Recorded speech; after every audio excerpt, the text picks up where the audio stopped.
The reason Snow White is called Snow White in this version of the film, because of course she is not white as snow, is because she and her family go through a snowstorm and survive the snowstorm, and so it's a mark of her resilience. That's why she's called Snow White. Mirror, mirror on the wall, who's casting the longest shadow over the Magic Kingdom? Forget fairy tale endings, because inside Disney's castle walls, a very real drama is unfolding. It appears their highly anticipated Snow White remake is rapidly turning into a PR blizzard, and at the heart of the storm is their chosen princess, Rachel Zegler. Whispers are escalating into alarmed reports that Disney executives are in a state of near panic. They're allegedly scrambling behind the scenes, desperately trying to regain control of Zegler, their leading lady, who insiders are now painting as going completely rogue.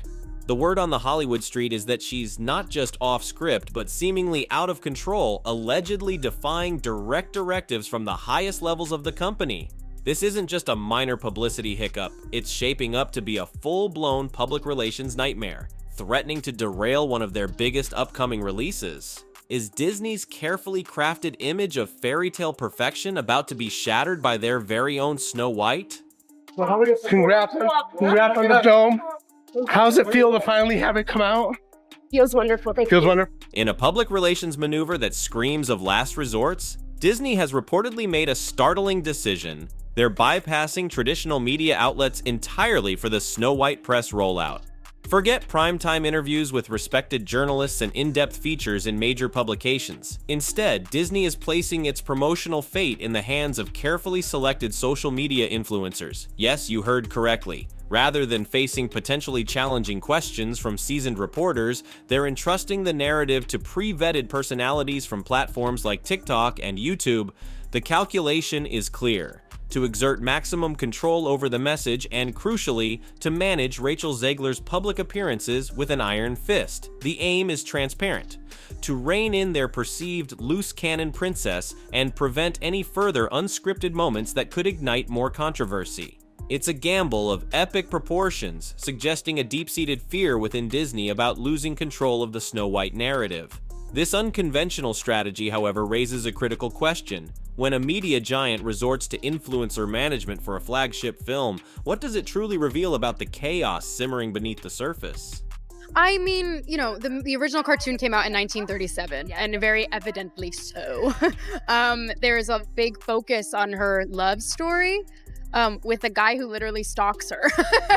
Weird. Super weird. So we didn't do that this time. The unusual PR playbook extended beyond just media strategy. The typical fanfare surrounding a Disney tentpole release, the dazzling star-studded global premiere, was conspicuously absent for Snow White. Instead of rolling out the red carpet in Hollywood and London, Disney opted for a dramatically scaled-back European event. This wasn't just a smaller premiere, it was a deliberate downplaying.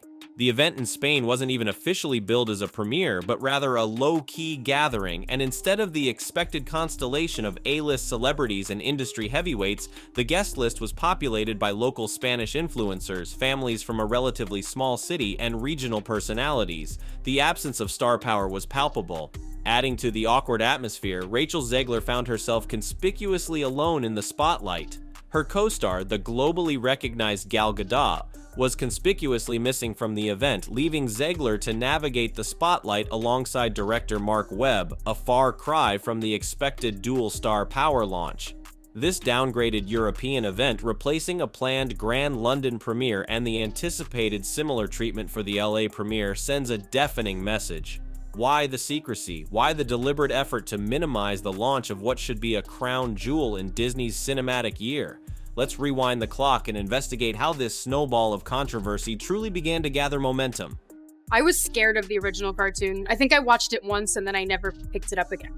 Like, I'm being so serious. Part of the growing anxiety surrounding the Snow White project appears to be intrinsically linked to Rachel Zegler's own engagement with public discourse, particularly online.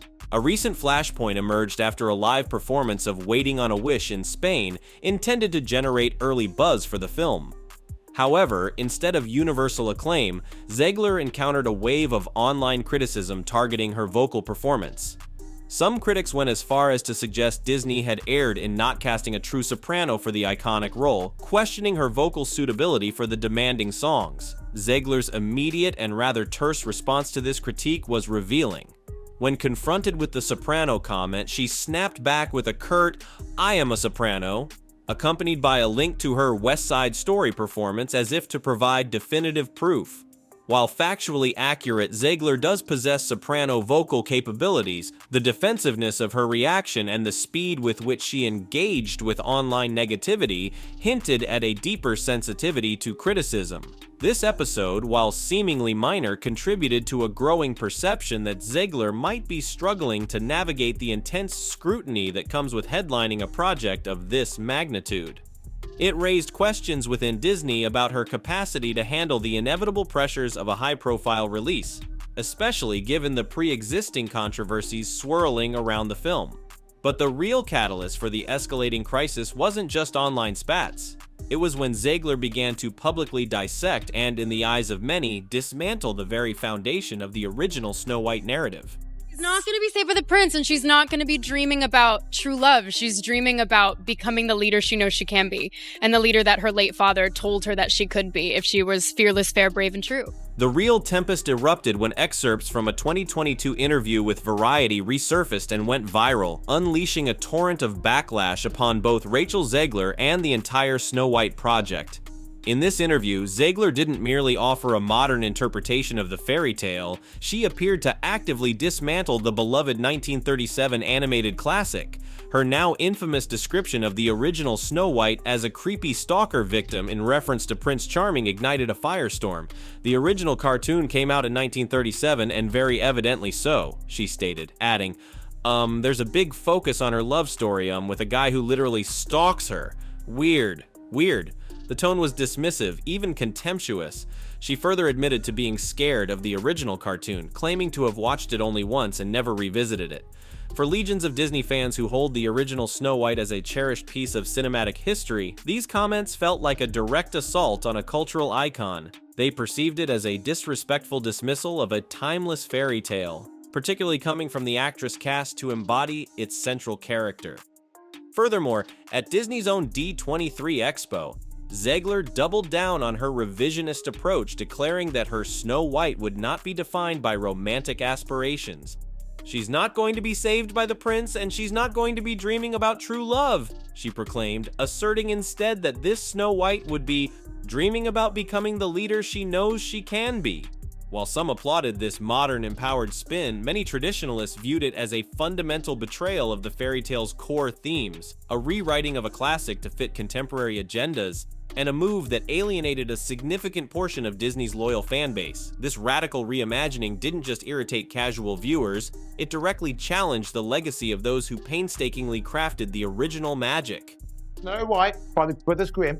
Great little fairy tale. Leave it as is. If you don't like Also, it, do you know- make your own one. It's not you been know, rewritten, Rachel, though. it has You been know, rewritten. When When Rachel says, so we're not doing that this time. The online furor escalated into a more profound and deeply personal critique when David Hand, the son of David Hand, the supervising director of the groundbreaking 1937 Snow White animation, entered the fray. His voice carried not just familial weight, but the authority of lineage connected directly to Disney's golden age. In a scathing interview with Page Six, Hand didn't mince words, accusing Disney of nothing less than destroying his father's legacy.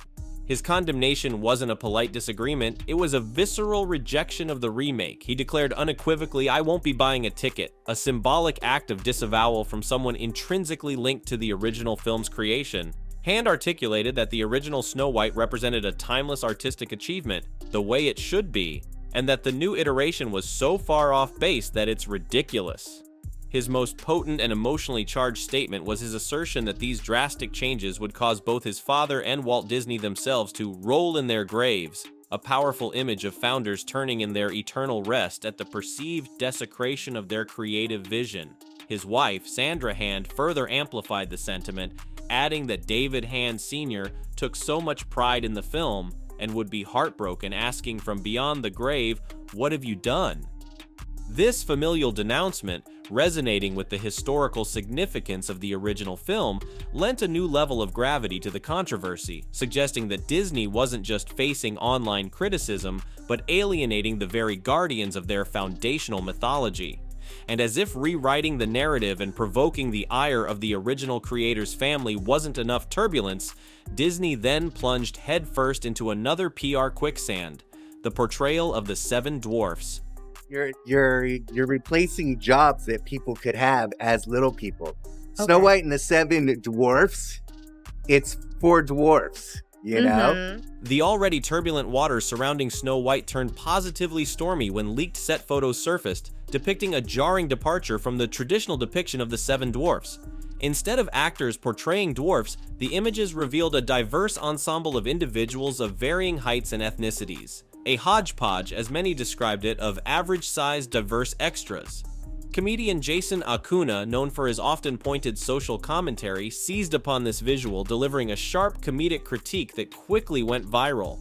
His joke, "You're replacing jobs that people could have as little people," resonated deeply because it highlighted a central tension. In the pursuit of inclusivity, was Disney inadvertently marginalizing a specific group of actors? Acuna's quip, "Snow White and the Seven Average People," succinctly captured the perceived absurdity of the casting choices and the dilution of the source material's essence. However, Disney's subsequent attempts to course-correct only seemed to deepen the mire. They reportedly scrapped the average-looking dwarfs altogether, opting instead for entirely CGI-rendered characters. This decision ignited a fresh wave of outrage, perceived by many as a further distancing from authenticity and a descent into digital artifice. The shift to CGI dwarfs felt like a capitulation to criticism, but one that replaced one problem with another, arguably worse one. Adding intellectual firepower to the debate, actor Peter Dinklage, a prominent voice for dwarfism representation in media, delivered a blistering critique of Disney's approach. In an explosive interview, Dinklage accused Disney of selective wokeness, arguing that while they were celebrating progressive casting with a Latina Snow White, they were simultaneously perpetuating what he deemed backward stereotypes through the reimagined dwarfs. His pointed question, "You're progressive in one way but you're still making that F*** in backward story about seven dwarfs living in a cave," cut to the heart of the perceived hypocrisy, amplifying the criticism and forcing Disney into an even more defensive posture. You're progressive in one way but you're still making that backward story of seven dwarves living in a cave. Beyond the industry whispers and familial critiques, a powerful force has entered the fray, the court of public opinion amplified by the relentless megaphone of social media. The online discourse surrounding Snow White has transformed from scattered criticisms into a roaring chorus of dissent. Platforms like Twitter, YouTube, and Instagram are awash with commentary, much of it overwhelmingly negative. Trending hashtags, some organically driven and others strategically amplified by dissenting voices, paint a stark picture of public sentiment. Boycott Snow White, Save Snow White, and variations thereof are gaining traction, signaling a potential organized effort to undermine the film's box office prospects even before its release. Comment sections beneath trailers, promotional clips, and news articles are overwhelmingly dominated by expressions of disappointment, anger, and outright hostility towards Disney's reimagining. Many users express feeling betrayed by a studio they once trusted with beloved stories, accusing Disney of prioritizing ideological agendas over faithful adaptation and genuine entertainment. The intensity of the online backlash is noteworthy. It's not just mild disagreement, but often impassioned and deeply felt opposition. Creators on YouTube and other video platforms are dedicating entire segments to dissecting the controversies, analyzing Zegler's interviews, scrutinizing set photos, and amplifying the voices of critics like David Hand and Peter Dinklage. This decentralized yet highly vocal online resistance presents a significant challenge for Disney. Traditional PR tactics may prove ineffective against a groundswell of negative sentiment that is self-propagating and emotionally charged. The question now becomes, can Disney effectively counter this digital wildfire, or will the weight of public disapproval significantly impact the film's reception and ultimately its financial success? This online storm isn't just noise, it's a tangible force that could directly translate into empty seats in theaters. What would you say to those who are just kind of overly critiquing the film at this point? You've worked so hard on it. I'm getting on a coffee lunch here. Hold up. All right. Congrats, Rachel. Amidst the swirling controversies and mounting uncertainty surrounding Snow White, a crucial question emerges regarding the career trajectory of its leading lady, Rachel Zegler. Once hailed as a rising star after her breakout role in West Side Story, Zegler now finds herself at a potential career crossroads. While her talent remains undeniable, the shadow of the Snow White saga looms large, potentially impacting future opportunities and public perception. Her recent casting in the West End production of Ada, while a prestigious stage role, could be interpreted in multiple ways. Is it a strategic pivot towards theater to distance herself, at least temporarily, from the immediate fallout of the film's reception? Or is it a genuine artistic choice, a return to her stage roots amidst the Hollywood storm? Industry insiders are undoubtedly watching closely. Will the controversies surrounding Snow White be viewed as a temporary setback, a baptism by fire in the harsh glare of the Hollywood spotlight? Or could they have longer-lasting repercussions, potentially influencing casting directors and studios considering her for future projects? The narrative surrounding an actor, particularly in the age of social media, is a delicate and easily swayed entity. While talent can open doors, public perception and perceived bankability are equally crucial factors. Zegler's handling of the ongoing criticism, her public statements, and ultimately, the box office performance of Snow White will all contribute to shaping the next chapter of her career. Will she emerge from this fairy tale firestorm stronger and more resilient, or will the controversies cast a lasting pall, altering the trajectory of a once brightly ascending star? The answer remains unwritten, hanging in the balance as the world waits to see how this Disney drama ultimately unfolds, and what it means for the future of its embattled princess. Facing a multi-front PR assault, Disney attempted to engage in damage control, issuing a public statement that aimed to quell the rising tide of negativity. They asserted that their Snow White adaptation would not reinforce stereotypes of the original animated film and that they were committed to taking a different approach to the dwarf characters. The statement further claimed they had been actively consulting with members of the dwarfism community to ensure a respectful and appropriate portrayal. However, the carefully worded statement was notably vague on specifics, offering little in the way of concrete details about the actual portrayal of the dwarfs or how stereotypes would be actively avoided. The ambiguity fueled further skepticism. Critics pointed to the glaring contradiction. The film, as far as public information indicated, featured no actors with dwarfism in principal roles, and instead